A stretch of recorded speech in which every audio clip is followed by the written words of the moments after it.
Russian shelling that's just been noted in the Okhtyrka area. That's 345 kilometers from the capital Kyiv at this point of time. 6 people, including a 7-year-old girl, have now been killed in a Russian shelling attack in the Sumy region in the northeastern part of Ukraine. Governor Dmitry Zvitsky has confirmed heavy shelling in the Okhtyrka area, 345 kilometers from Kyiv. So heavy shelling going on in different parts of Ukraine, and now in the Okhtyrka area in the northeastern part of Ukraine is the latest site of attack. 6, including a 7-year-old girl, says the Ukrainian government, have been killed in this fresh explosion of artillery attack and shelling in that region. We'll have images from for you from that area in just a short while from now. But like I constantly say, viewer, this situation is not calm by any means. There are many, many within Russia who are persistently saying that this is not an invasion, it's a ground attack. That has been completely refuted. This is a situation that is rapidly spiraling out of control. Civilian areas are definitely being attacked, and things are far from stable. There could be civil war. We could see the outbreak of urban warfare very soon. Families are being split up. Many are trying to get out of the country, while many are trying to stay back and actually fight with the Russians. They're picking up rifles themselves. Thousands of agitators are also taking to the streets. Let's show you what the protests also look like. One of the most compelling images at this point of time, ladies and gentlemen, are the protests that are breaking out. Now, President Putin must have war-gamed in his head and, accounted for the fact that there was going to be a lot of global outrage based on this invasion, because those noises have been there for many, many years now.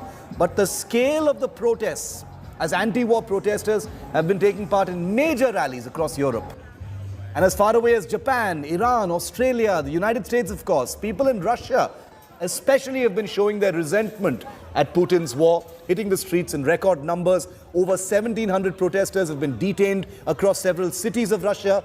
The president of Estonia, Alar Karis, one of the most defining images, was seen taking part in the anti-war protest in support of Ukraine.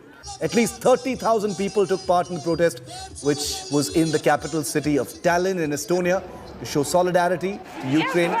He was seen wearing a brooch. Let's put that picture, since we're talking about the Estonian president, let's put that picture on our screen so our viewers know which picture I'm talking about. The picture of the Estonian president. Let's put that on our screen.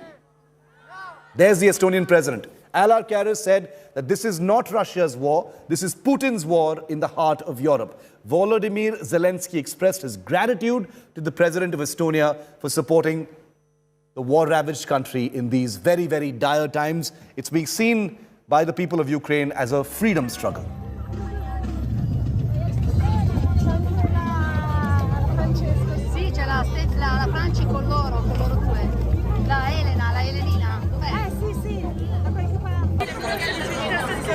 You back to the breaking story that we just had about the Russian shelling taking place in the Okhtyrka area, which is about 345 kilometers from Kyiv. We're getting images from there as well. Rajesh, 6 people, including a 7-year-old girl, reportedly killed in Russian shelling that has just broken out in the Sumy Oblast region, northeastern part of Ukraine. Anything that you're hearing, these updates are, coming pretty steadily, but this appears to be an especially aggressive or heavy round of shelling that's taken place in the Okhtyrka city in northeastern Ukraine. Anything that you're hearing? Look, Shiv, I have traveled extensively yesterday towards east of Dnipro River, and there were heavy movement of Ukrainian army personnel as well as armed personnel carriers, tanks, even artillery guns. So it was expected. I had even told yesterday in the show and I predicted that in the night, that is the last night which is gone, there will be fighting, heavy fighting in that area, and this fighting will continue for a few more days. As far as civilians getting killed and a 7-year-old, it's tragic. But let me also tell you, this is also could be a part of misinformation campaign. When your adversary brings out 3-year-old child killed, 7-year, it's war, Shiv. People will get killed, and that people include children.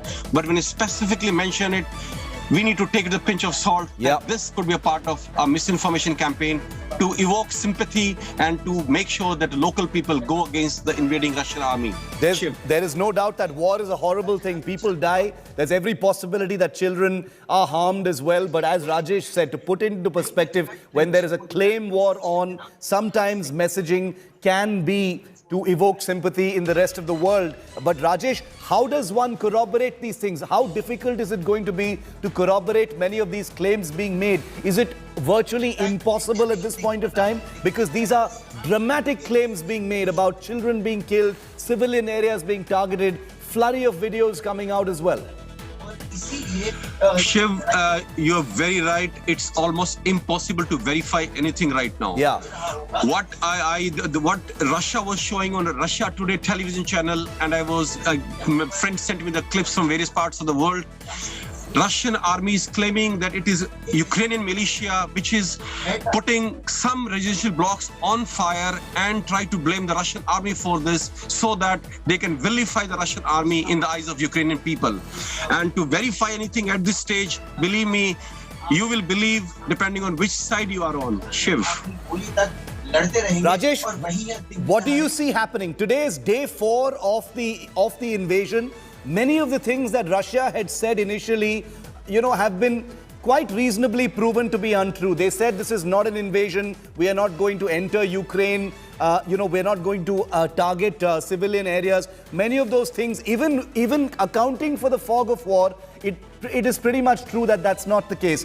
How do you see day 4 playing out? It's nearly 100 hours continuously that you've been reporting from the ground. Do you see urban warfare breaking out? We've seen so many hundreds of Ukrainians picking up weapons and staying ready now. Shiv, if you remember yesterday morning when we were talking, I mentioned this thing that after about 72 hours from now, if Kyiv falls or even if it doesn't fall, this war is heading towards urban guerrilla warfare. And it will happen at some stage. Right now, it has not reached that stage, but you are absolutely right. A lot of new weapons have come in, and any civilian who is little trained and willing to take up arms are being distributed to civilian population. This is absolutely true, and I can verify this from my own sources. About situation in next 24 hours, it's going to be very crucial.